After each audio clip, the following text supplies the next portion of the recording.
In this tutorial, I'm going to show you how you can cancel your subscription of your InShot Pro plan. My name is Isaac, and if you find this video helpful, I'll kindly request that you support me by liking the video and also by subscribing to my channel.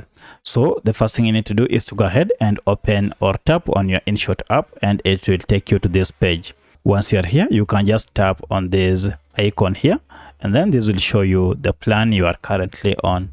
If you have already upgraded or subscribed, go ahead and tap on the subscription plan that you had subscribed to, and down here you will see an option to unsubscribe.